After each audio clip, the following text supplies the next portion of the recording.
first conversations with John Krasinski, he mentioned to me that one of his missions with this franchise was to expand the potential for what thriller can do and how it can lend itself to other textures and tones.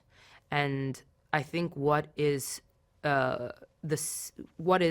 in line with the last two A Quiet Places that we saw is that this film is very character driven.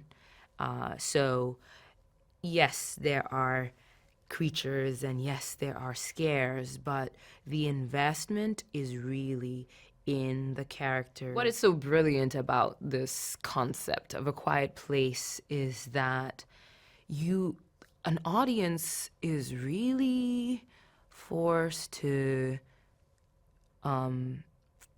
survive their own thoughts as they're watching these movies because it's quiet, so you have a lot of time to hear yourself. And I think that's what makes them so intriguing and so popular. I think fans are going to be excited to meet a whole new host of characters in a world that they're familiar with.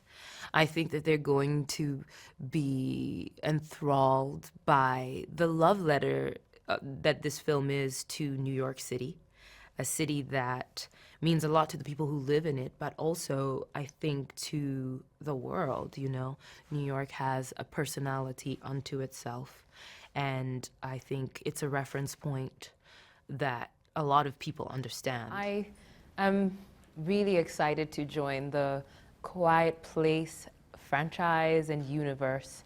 I really enjoyed the first films. I thought they were innovative and fresh and exhilarating.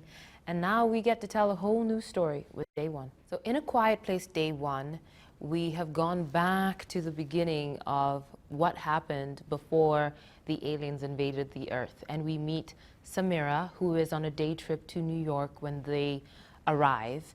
And she obviously has to adjust to this new world and figure out a way to survive. And on the way, she meets Eric, a perfect stranger, who she has to figure out how to survive with. I think the fans of this franchise will be most excited to see it on a new scale. We're no longer on a small remote farm in the middle of nowhere. We are in busy New York City, bustling. So you can imagine the scope and scale of what that means when this invasion happens. Day one of the invasion in New York City comes with chaos and pandemonium. Nobody knows the new rules of the world, and everybody has to learn them, and we take you on the journey of how that happens. Feels wonderful to be a part of this franchise. I think it's a franchise that people have a lot of reverence for, and a very loyal fan base, and the fact that I get to contribute to it in any way is beyond anything I could have imagined. In Day One, we follow our lead character, Samira, played by Lupita Nyong'o, navigate a pretty risky day in New York as Day One of the alien invasion approaches. She then meets Eric, a mysterious man in a tight spot in New York, played by myself, and we watch them become friends and negotiate this new, quiet apocalypse. What separates Day One from the previous two installments is that it's set in an urban environment. The previous two were set in a more rural situation. And here we find two strangers collide in an urban environment which is very noisy, and they have to be extremely quiet. We have an excellent cast in this film. Lupita is our wonderful lead.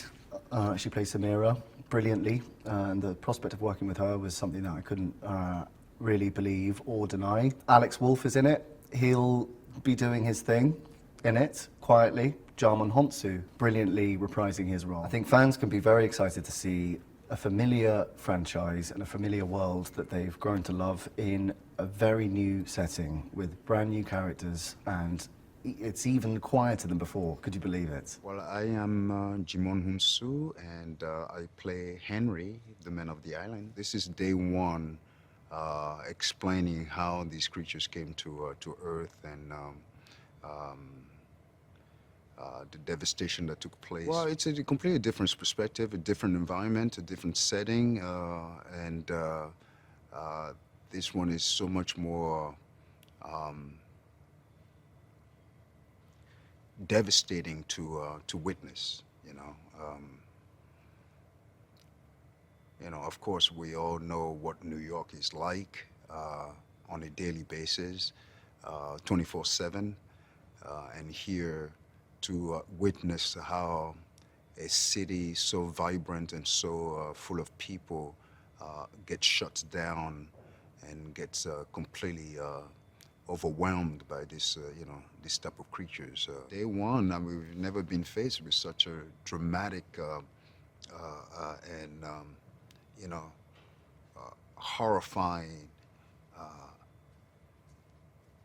moment in our, on planet Earth. I mean, it would seem like the world is coming to an end. Well, the only thing that's really going through Henri's head is how do you cope with such moments, and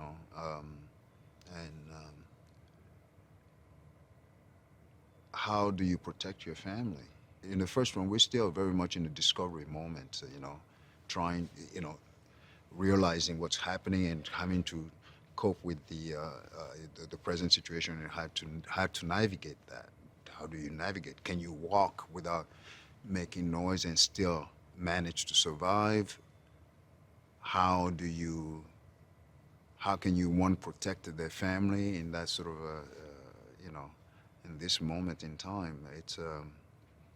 It's quite a challenge. It feels kind of surreal because New York is so noisy. So if it's ever not noisy, if it's ever quiet, it feels very odd and kind of ominous. And I think that that's a great backdrop for what this story is about. There are moments that I think are going to be really terrifying and thrilling. You get to know these monsters and in a deeper way, not just in kind of the surface way. Whenever you do a new installment in a franchise, I think it's really important to reinvent it if you're a new filmmaker. And I think what Michael brings to this is a tenderness. And I think that the first two movies are deep in many ways, but I think this takes it even further in that direction. I actually had the idea for day one when I was writing Quiet Place Part 2, because when I wrote the opening for the Abbott family going through the circumstances of the first alien invasion, I thought that would be an amazing story point to drop into the real world in New York City and see how the whole rest of the world was dealing with it. And certainly under probably more extreme circumstances, being arguably the loudest city in the world, and how people would respond to that in great numbers. I think New York is a place that, whether you've been there or not, it is something that is familiar to you. So it's really fun to, in a world like A Quiet Place, break down a place that you think you know and put it under extraordinary circumstances. And so for me, the idea of New York was always really, really enticing. Not only how loud it is, I think it's arguably one of the loudest cities in the world, or at least as a New Yorker, we think we're the loudest city in the world. But also the bond that New Yorkers have, that there is a group mentality to being in New York. And would people assist and help each other, or would they completely leave each other in the dust and run for survival of their own? This idea that a city that we think we know so well, under extraordinary circumstances, so tragic and so horrific that you couldn't even process them. And I think that visceral response is very human, that you don't have a time to make a decision. It's fight or flight. And I think that processing moment is gone. And so you just become your most primal self. And what is that most primal self? Do you help the person next to you, or do you abandon the person next to you? Lupita is one of those actresses who's going to make any single role or any single movie better.